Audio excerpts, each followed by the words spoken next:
Hi guys, today I'm going to talk you through the Design Your Own Treasure Map worksheet. I should have probably put these instructions first, so if you're wondering what on earth to do with that page, just turn over to hear the instructions. The first thing you'll need to do is to design your treasure map.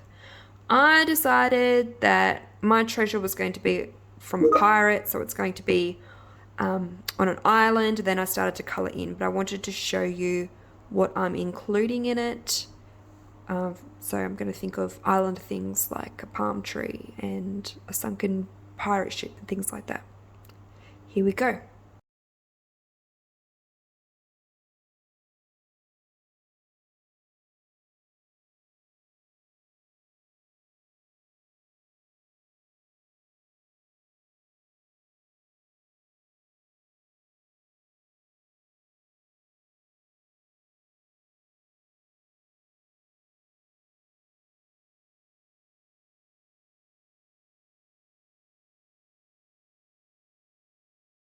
Make sure anything that you have included in your map is also down in the key so that people know what the objects are. Don't just assume they know that that funny little thing there is a plane wreck.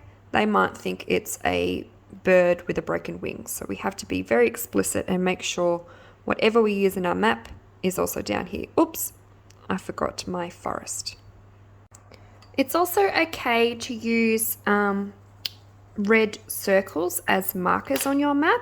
So my first instruction will be start at 1750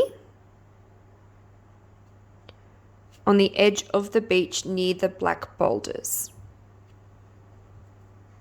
My second instruction would be walk in a southerly direction until you reach the edge of the large palm tree. I'm then going to say, well, what I want to say is walk 3 boxes. 1, 2, 3.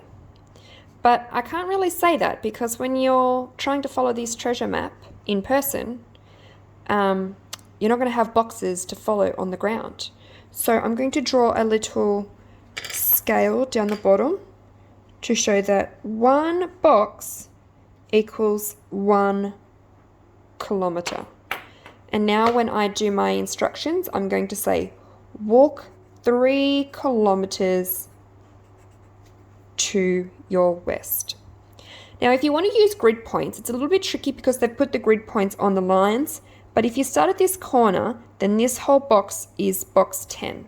This whole box is box 11.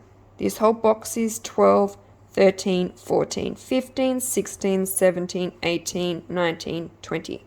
If I landed right on this line, I would call it 20. If I was here, I'd call it 19.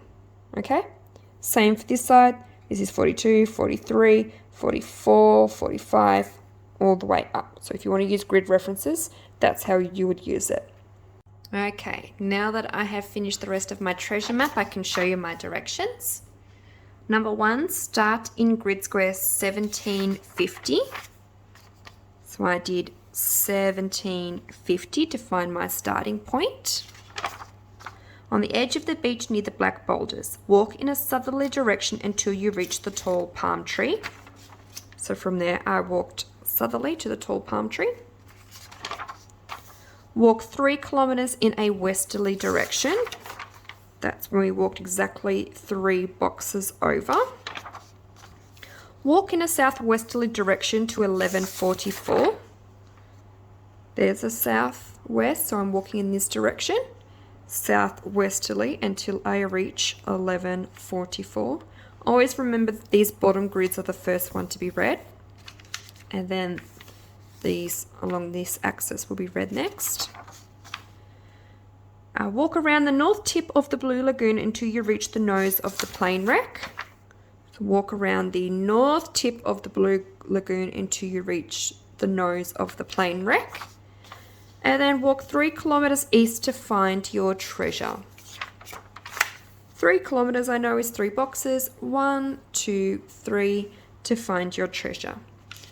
Once you have finished your treasure map and your directions, have a look at the criteria again. Have you included a key? This is my key here. Yes, it has been included. Have I included compass directions? There's the compass there. And I have used compass directions because I've used words like southwesterly, westerly, southerly, east, north. Lots of compass directions there. Have I used 4-figure grid references? These are 4 figures because when I put in the numbers at the bottom and the numbers at the top, I end up with 4 numbers altogether. So yes, I have. Have I used 6-figure grid references? No. The only ones I've used are these ones, and they are 4 figures. Have I used distances? Yes. After I included my distance key down the bottom, I was able to use distances where I used 3 kilometers in 2 different instances. Now, I don't expect you to use 6-figure grid references, but if you wanted to do a 6-figure grid reference, you would break one box into 10 parts. You might have to use a ruler to help you. Okay? When I said 1750, I instead could have done 17.5 because it's around the middle and around the 5 mark when I broke it down into 4 pieces. So I could have done 17.5 and 50, it's about 5 or 6. 56. And it's really just saying like 17.5 and 50.6. Okay? It's a lot more complicated. That's only for the people who want to be extended a little bit more. Otherwise, I would just use the 4-figure grid references. But happy to see what you guys come up with on your treasure maps. Send me a photo when you finish.